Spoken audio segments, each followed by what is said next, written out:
You can tell that the Sonimus console emulations must be somewhat popular because of the simple fact that T-Console is Sonimus' 4th plugin of this kind. If it doesn't sell, there will be no new plugins, right? The T-Console is a tube-based preamp console and most likely based upon the Universal Audio 610 tube console. You get smooth filters, drive and some general controls where Trimmer's drive is very handy. It works as an auto level. When you push the drive, the output level automatically turns down.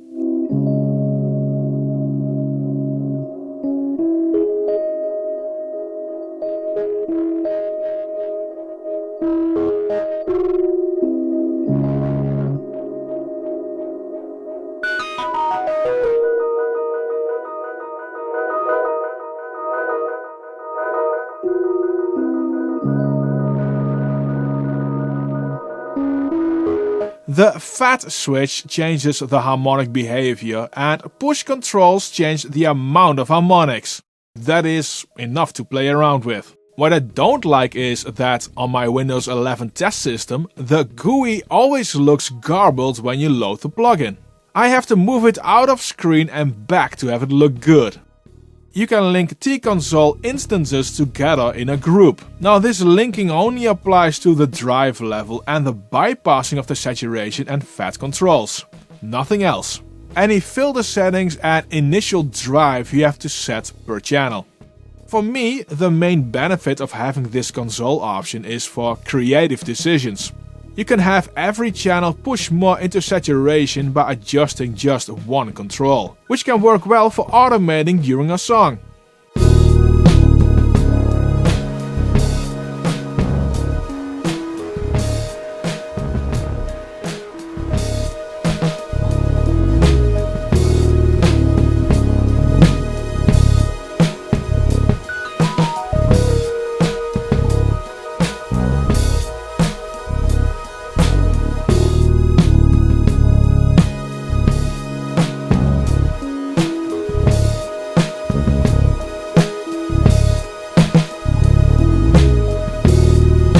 There is a Crosstalk control, but this one only works on a stereo track and not between all the instances of the plugin when grouped in the console, which I find a bit of a missed opportunity because cross-bleed between multiple channels can give glue for the entire mix. At this point in time there's no trial or demo available, so I bought my version to try it out and make this video. So please subscribe and hit that little like button. This video is sponsored by DistroKid, the best way to get your music online into popular streaming platforms like Spotify and Apple Music. You'll keep 100% of the royalties you earn from your streams with unlimited uploads. Use the link in the description of this video to get 7% off of your first year on DistroKid to find out why so many artists are using DistroKid to distribute their music. The tube saturation works great on some sources and not so great on others. Here's a kick, and I have done nothing other than matching the output level of the plugin. The fader is at 0 and I use the hot setting.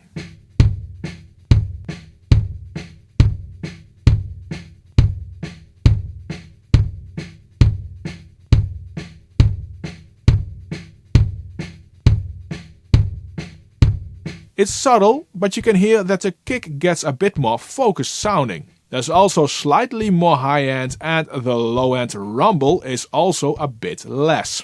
If you look at the waveform, you can see that there's already somewhat of saturation dynamic control happening. Now when you push the drive, you will lose that kick attack definition and things start to sound pretty saturated and warmer.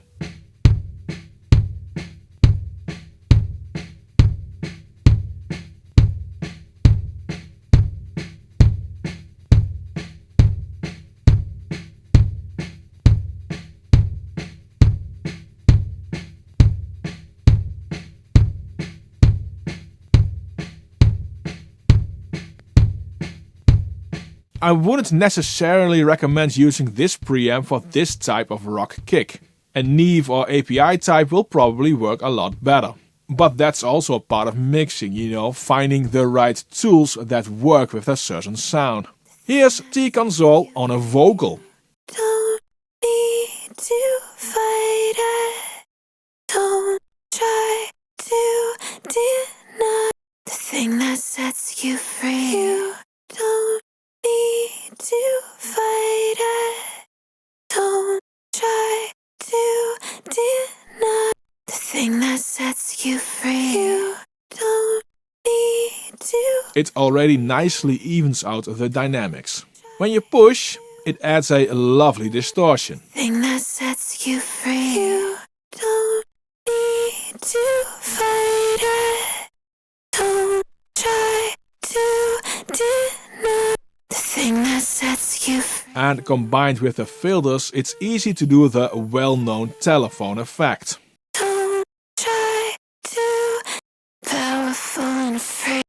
Let me show you how to embrace the night. Let me show you how to embrace the night. Let me show you how to embrace the night. Let me show you how to embrace the night. Let me show you how to embrace the night. Let me show you how to embrace the night. Let me show you how to embrace the night. Here are guitars and I use the filters. The levels are matched.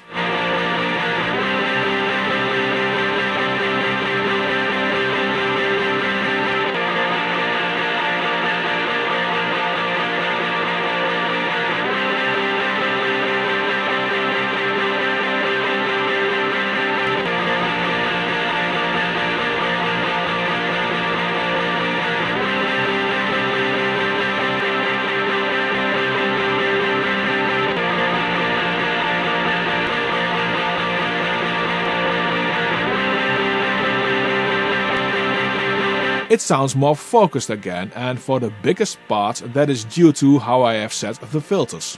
There are not many plugins that do the Universal Audio 610 preamp natively.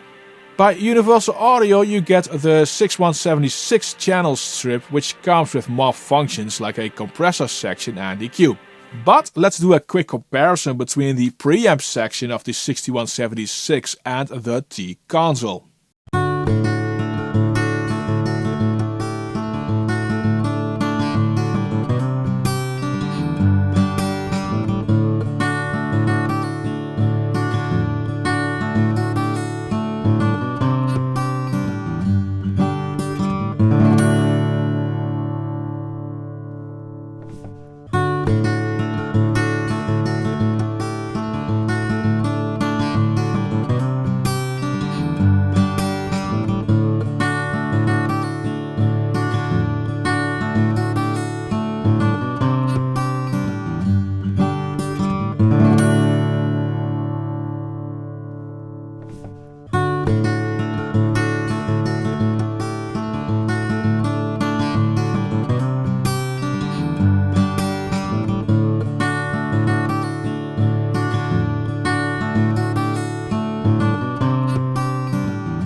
I prefer the T-Console in this comparison. It has a smoother sound where the 6176 sounds more aggressive. In regards of CPU usage, one instance of the T-Console barely used any CPU on my system.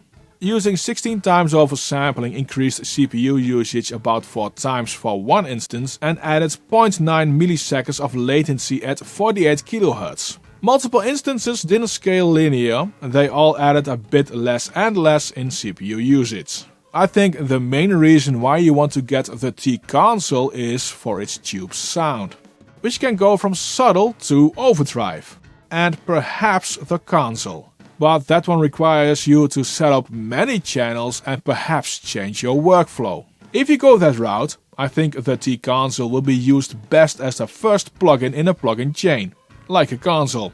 Like I mentioned before, at this point in time there's no demo or trial, so you cannot try it out. But I hope that this video helps you in deciding if the T-Console will fit in your audio toolshed.